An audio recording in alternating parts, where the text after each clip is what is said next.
Alright, so for today I have an awesome video for you guys. This is a video that if I had seen this like 5 months ago, this would have helped me save a lot of time and a lot of losses and frustration. Because in today's video I'm going to be talking about consistency and why it matters and why you need to build a system based around consistency. So, for my first few months of trading, I didn't really have a system at all. I wasn't backtesting, I wasn't journaling my trades, I wasn't really learning from my losses, I wasn't learning from my wins, I wasn't seeing what worked best for me, I wasn't seeing what didn't work for me, none of that. I didn't have any of that. And it's why I was losing so much. Like I had, some wins every once in a while because I was learning how to trade. I had learned a lot of technical analysis, so obviously I'm going to win some trades, but overall it wasn't consistent. I didn't have a consistent win rate. My RR was all over the place. My risk management was over the place. My psychology was all over the place. And now, in the last couple of months that I've worked towards building a system and working with that system consistently, it's like night and day, the difference between my trading now and my trading before. And I'm going to go over all that today. I'm going to go over how you can build a consistent system, how you can build a profitable strategy, how you can create your own journal, and all of that ties again into consistency, because consistency is the number one winner in trading.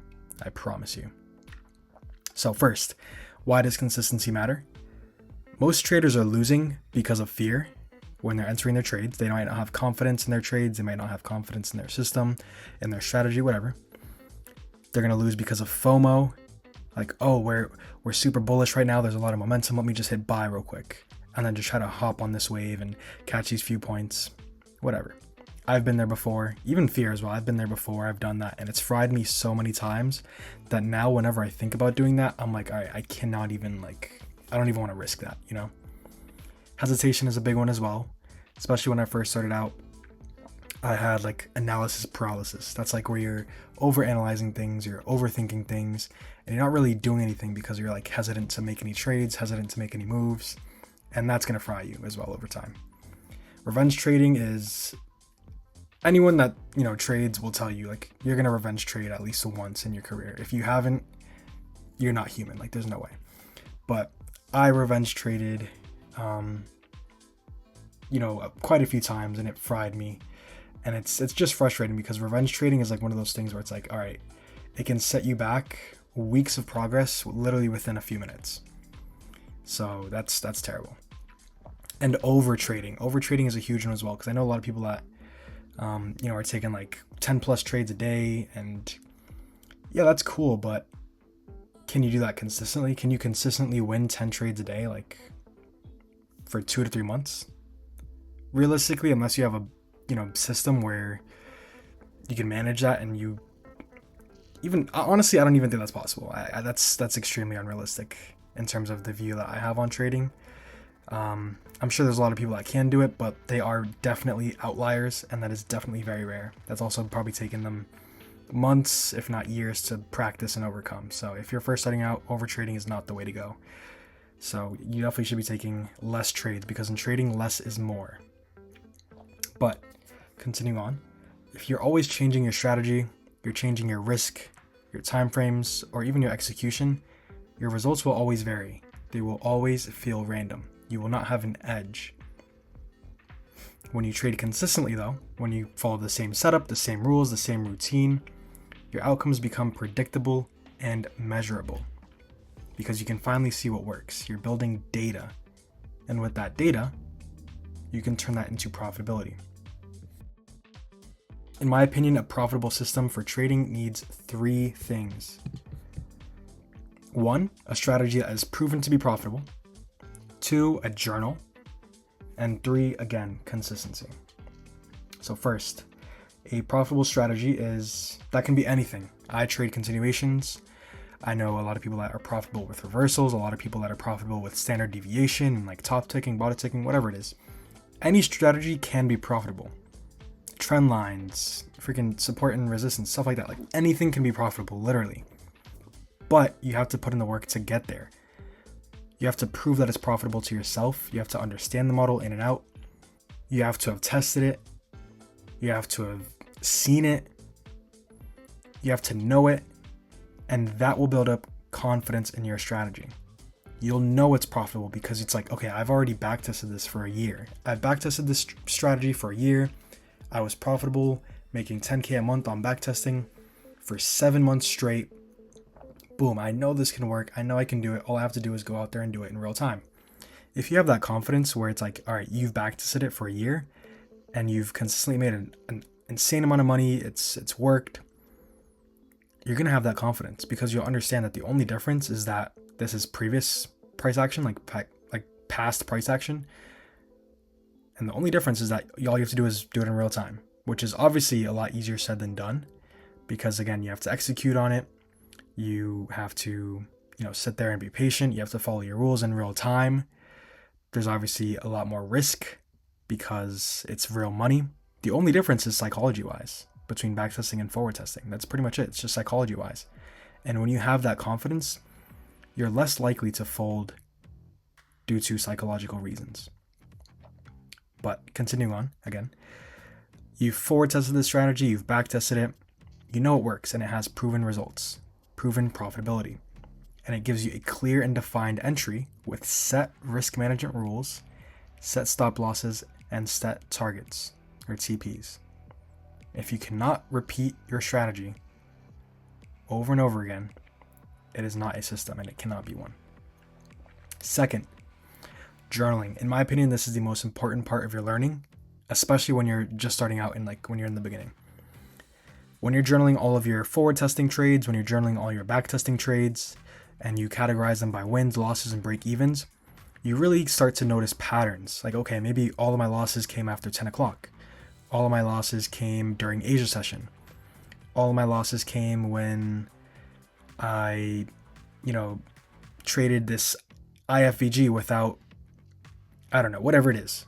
You'll start to notice patterns in terms of why you lost. You'll notice patterns in terms of why you won. You'll notice patterns in terms of what worked for you and what didn't work for you. And you'll notice patterns within your win rate and your expectancy for your trades. Things like TradeZella will literally show you it'll show you a calendar with all your trades, and you can literally look okay, I'm least profitable on Fridays. I need to be a lot more, conservative with my risk. Or maybe I won't even trade Fridays at all. Whatever the case is. You're going to have all these different data points from your backtesting, and you can really use those and get into the analytics because all we're doing in backtesting is collecting data. Obviously, it's not counting towards real money or anything like that. We're collecting data on our system, on our strategy, and we're using that to give ourselves an edge in the market. All of this data, you will use it to learn, improve, and refine your strategy. No two people are going to have the same exact strategy because everyone's going to have different levels of discretion. Everyone is going to have different levels of understanding within the markets. Everyone's going to perceive things differently. So it really comes down to you to use your data to refine your strategy and tailor it towards what works for you best, what you understand best, what you've seen the most, what you've done best. And once you do that, you'll really start to notice, again, the best pattern for you, which you can turn into a profitable strategy.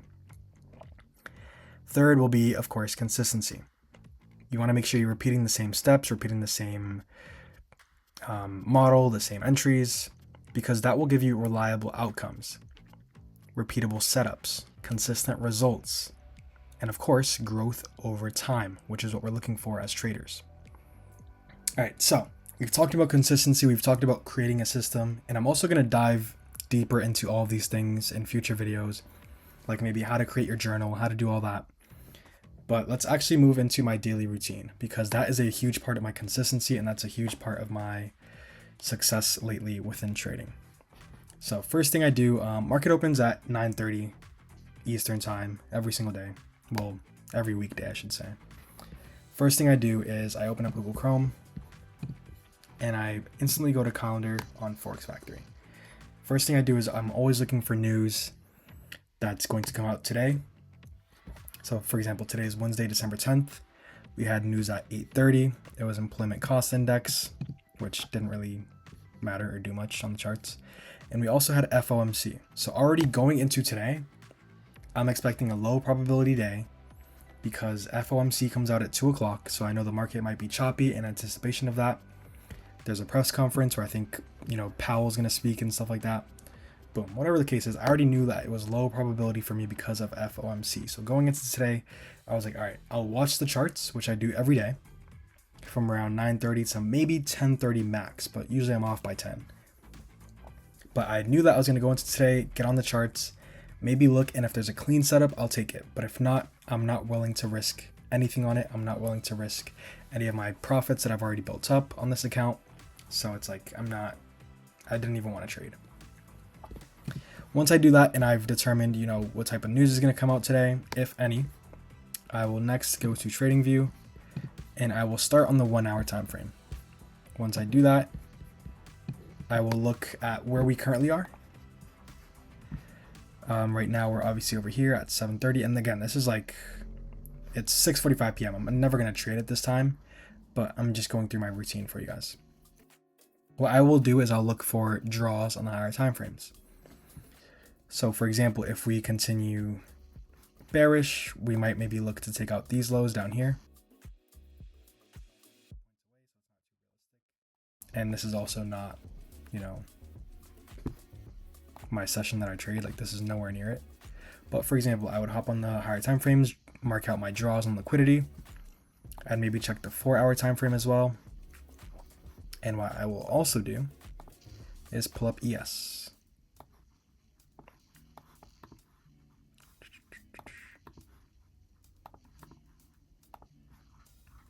And I'm going to do the same exact thing on ES. Mark out my draws. And make sure that none of the draws that I have marked out on NQ have already been tapped or swept on ES, which they haven't. So that's perfectly fine. All right, now that I have my draws set out on both charts, I'll head to the 5 or the 15-minute time frame to look for conditionals, okay? So right now we do have a 5-minute gap above us. And I'm marking this one out because obviously we're bearish right now. We're creating bearish PD arrays. We're respecting them. Like this 5-minute gap over here, we respected it and we continued downwards with the new day opening gap. We're creating another PD array in this fair value gap. What I would look for is to see how we respect this conditional. If we respect it, we're going to come back down, make a lower low. If we're not going to respect it, we're going to displace through it, maybe come back up and head towards this draw. In which case I would look for an entry, something like this, to this draw. And if not, if we continue lower, I'd maybe look for something like this, in which case I would take shorts to this bearish draw. So again, I open the charts and I do the same thing every single day. I mark out my draws, I mark out conditionals, and I wait for an entry to my draws based on the conditionals that we have. I have a set list of rules that I follow as well. We can head to Trade Hub, which is my trading journal, and I have my trading plan right over here. This includes my rules, this includes my monthly plan, my weekly plan, my risk management rules, my daily plan as well. This includes everything that I look for, honestly, and everything that I follow. So day in, day out, I'm looking at these rules. I'm sometimes tweaking these rules if I need to change anything. And I'm always keeping these in mind because this is how I trade. This is what I need to trade. This is a part of my profitable system. This is what has given me the most success so far. This is what's gotten me funded, and this is what will help me obviously stay consistent and hopefully make some money soon and get some payouts. So these are rules that I've created mostly from losses. I've learned, if it's best to have one trade per day for me. That way it forces me to take better setups. I even have a lock on my account as well on Top Step, so that way after one trade it locks me out. Boom, that's perfect. I block my P&L and I block all the stats on my account as well to really minimize the impact on me psychology-wise, rather than knowing I'm $500 away from this amount. I'm $50 away from this amount. Let me try to get this and that. It's not about the P&L for me. It's more about the consistency, about the actual quality of my trades, and about the quality of having the quality of my system and having a good system overall. I've taken some losses recently by not checking ES, so I've incorporated that into my rules and making sure that I only trade when they are correlated and heading in the right direction to the same draws. I try not to enter mid-candle anymore. I've gotten fried a couple times because of that, getting manipulated. Minimum, this obviously is just a rule that I've always had with this strategy. I need to avoid choppier conditions. I've taken some losses because I have not waited for conditions to clear up, or I've traded on low probability days where the 15-minute and my 5-minute, again, time frames where I look for conditionals, they were choppy. Which choppiness is like, let's find some choppiness. I mean, this isn't too bad. This is to me choppiness. All this right here. Like this, we have super long wicks. We're not really trending in one clear direction until we finally break through out of this range, but like this is choppiness. And there were times where I would try to take trades in this and it just never worked out well. So I'm like, all right, let me stop that. My draw and liquidity has to be high quality, meaning that it's either equal highs or lows, data highs or lows, a high time frame swing, or a wick that stands out, or unfilled gaps. I avoid when we are trending within a high time frame range, like on the 1 hour or the 4 hour. If we're just moving sideways on those two charts, I generally want to avoid that. Or if I do trade, it will be very cautiously and no scalping. I've had days where it's like, all right, I'm $100 away from passing this eval. I'm $100 away from securing this winning day, whatever. Or like securing winning days is a good example actually. Because with Top Step, there's consistency rules for your XFAs, your activated accounts, and you need at least 5 winning days of like 250. There was a time where I was like, all right, let me try to get this winning day, and I would just like scalp some bullshit with like 3 minis. I would get fried and I would lose so much profit and it would piss me off. So no more scalping, because scalping is literally gambling and it's very low probability. So if I only have one trade per day, why not just give myself the best chance and probability to win that trade by waiting for a good setup that I have faith in and that I have confidence in? A setup that I know works over time and that I've proven is profitable over time. So from now on, it's just not even worth that. I'd rather wait every single time. I built this all on my own as well. My monthly plan, my weekly plan, my risk management. It's like, these are checkboxes, but I'm not like checking them out and stuff like that. Like, it's not for that. It's mostly just so I can have them written down and be able to see them. And I would highly advise that if you're trading, you create something like this. You want to have rules listed out that you can see, that you can edit, that you can change, that you can refine, that you can revise if you need to. You want to have a plan for your daily actions, whether it's on the charts or off the charts, like with checking news and stuff like that. You want to have risk management already laid out. So that way when you go into each trade, you're not really wondering like, oh, I wonder how much I could potentially make or lose. You know, for an example, like for the most part, you know how much you're gonna be winning and making based on, again, your rules and your strategy that you've built data on, that you have a system around. So I would definitely recommend you guys do this.